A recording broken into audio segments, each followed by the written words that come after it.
In a world where we have the industry standards from Shure microphones such as the SM58, the SM57, and the SM7B, we also have other options that are quite a bit newer. And what we're about to find out is whether or not these newer options might actually be an improvement over the industry standard. I'm LL Mel, and you are watching Creators Tech, technology for creators. I would like to thank SE Electronics for sending out these microphones for an honest review. I did pay for these microphones out of my own money. However, they did provide me with a steep discount for an honest review. First, let's go ahead and find out what's inside the box. Inside the box, you get the user manual, you get an SE Electronics sticker carry pouch for the microphone, you get an additional internal windscreen in the color black, you get a microphone holder for a stand, and it includes an adapter for the correct placement. And you get the microphone itself. This is the all-black version of the SE V7 microphone. For the sake of brevity, I'm going to post the specs up on your screen right now.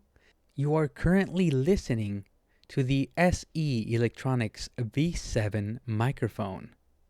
We are now going to perform a noise handling test.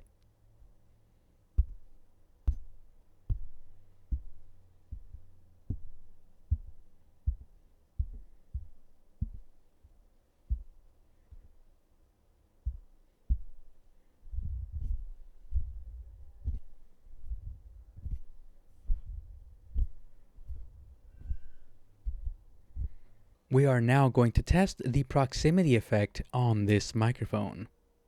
I am currently speaking right on the microphone on the front of it. I am now speaking about 3 inches away from the microphone.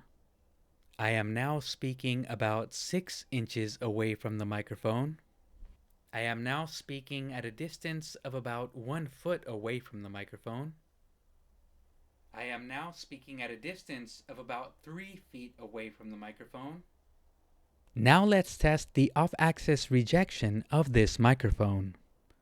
1, 2, 3, 4, 5, 6, 7, 8, 9, 10, 11, 12, 13, 14, 15. Now we are going to test the keyboard and mouse noise rejection. I am currently typing on the keyboard and clicking on the mouse. I'm currently typing on the keyboard and now I am clicking on the mouse. Typing on the keyboard and clicking on the mouse. Now we're going to test the sibilance on this microphone. Sally sells seashells by the seashore. Sally sells seashells by the seashore. Sally sells seashells by the seafloor. Now we are going to test the plosives on this microphone. Pedro Pascal pestered a pack of alpacas. Pedro Pascal pestered a pack of alpacas. Pedro Pascal pestered a pack of alpacas who were beatboxing.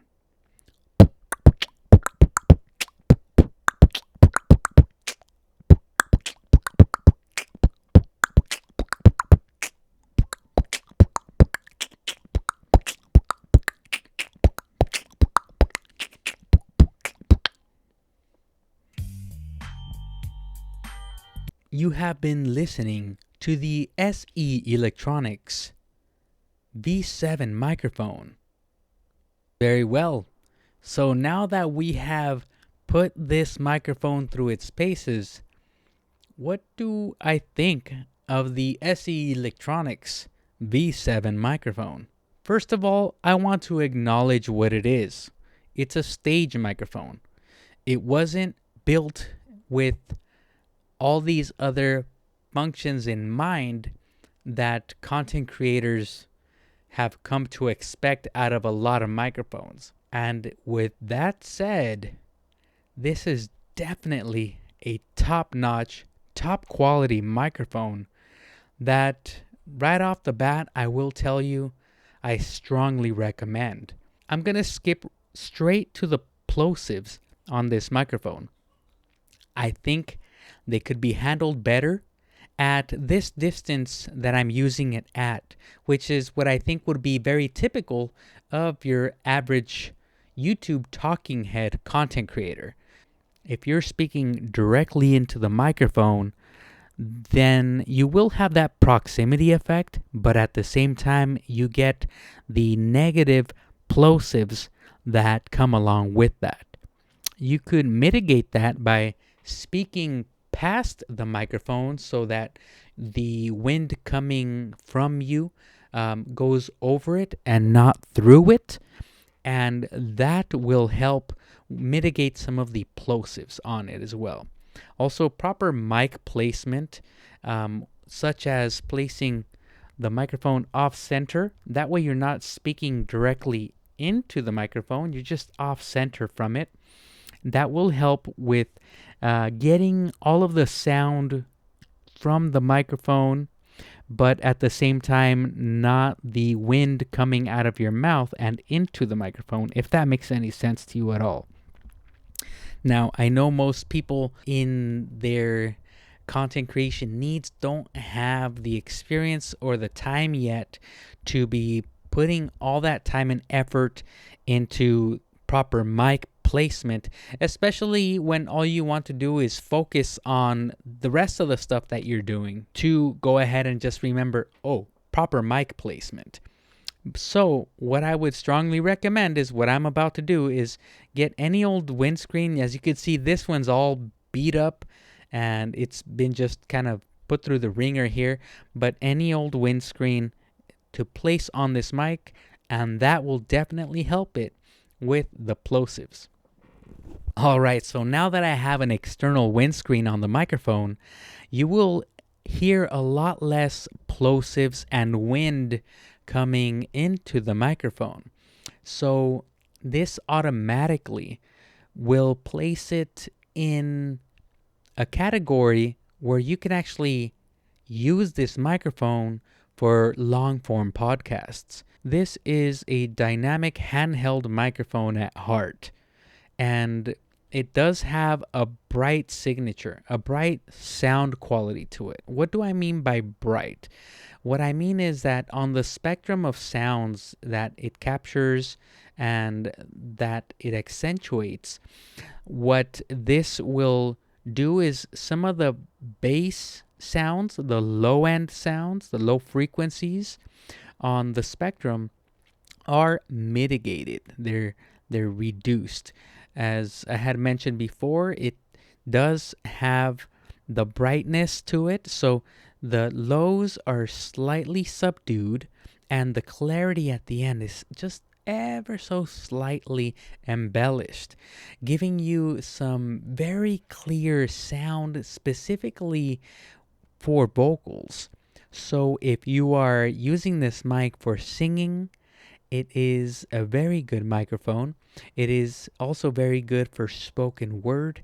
If all you're doing is speaking into the microphone and using it for talking head videos, such as the one you are seeing right now, or if you're doing a video game live stream, or you're doing any other number of spoken word activities on your microphone, or if you have a podcast that you want to get started and you don't have all that money to spend on some of these other end game type of microphones, then I would strongly recommend this one as a good starting point if you like the sound quality of it. It definitely does the job. Now, when it comes to singing and the vocals coming through, cutting through the mix, cutting through the instrumentation on a song, this is a very good microphone, specifically for live performances. Now, I have to say, that is not my forte. My forte is mostly in the video sense of sound mixing and editing. However, I do see this as a very, very viable and capable performer in the industry of video. In the industry of music, it has been a little kept secret that this microphone has even been outperforming, in many people's opinions, the legendary SM58 from the company you might have heard of, Shure. It is a super cardioid dynamic microphone, so it does a very good job at eliminating a lot of those background noises that a lot of people tend to want to get rid of. Specifically, if you're a content creator in an untreated space or a space where there's a lot of external noise, then this microphone will be very, very good for you when it comes to trying to eliminate all those extracurricular noises that you don't want to end up in your mix. If you are looking for a microphone with more of a oomph, a deeper sound to it, a darker sound to it, SE Electronics did make a microphone very similar to this one that does provide that for you. They do have the V7X, but that is more of an instrument mic, which means that it will provide a lot of handling noise if you're moving the microphone a lot and touching it or tapping on a table where the microphone is also placed. But there is a version of the V7 that does have the special housing to mitigate some of the handling noise, but it does keep that low end sound. And I will have a review for that as well, so keep an eye out for the SE Electronics V7 Miles Kennedy Edition review. Most of you will probably be able to find this microphone at an average price as of this recording for about $100 US. And that is an extremely good value, specifically when you take into consideration the sound quality that you get from this microphone. It's a very robust microphone that is built like a champion, and it can probably take a lot of abuse. It is built out of all metal, including the grill and body, and it does seem like it is built to withstand a lot of punishment. This microphone is very nice. It comes in very clearly where the vocals cut through the mix, but don't expect too much low end coming from it. Once you have a windscreen on it and tame those plosives, this is an extremely strong recommendation from me to you, and I think that a lot of you, if you end up getting this microphone, you will not be disappointed at all. When you take that into consideration, along with the sound quality that you get from it for spoken word, then I'm starting to see more and more that this microphone will come in as a top contender for many of you out there looking for something that is high quality and at a very good value. Again, as I mentioned before, this is a very strong recommendation, and I think that the competition for this is either microphones that are already legendary or itself with the other variations of this microphone that are available. And speaking of variations, SE Electronics does have other variations when it comes to colors of this microphone. And as I mentioned before, I will have other reviews of other variation types of this microphone, such as the Miles Kennedy edition. I hope that I have provided enough information and examples for you so that you can make an educated decision as to whether or not this microphone is the right one for you. I hope I have earned a like or even a subscription from you to this channel. And I hope that if you are thinking about making the purchase of this microphone or any of the equipment that I use to produce this video, then you will use one of our affiliate links listed in the description section. Any purchase made through this link will help us earn a small commission and help this channel continue going and growing. I'm LL Mel, and thank you for watching Creators Tech, technology for creators.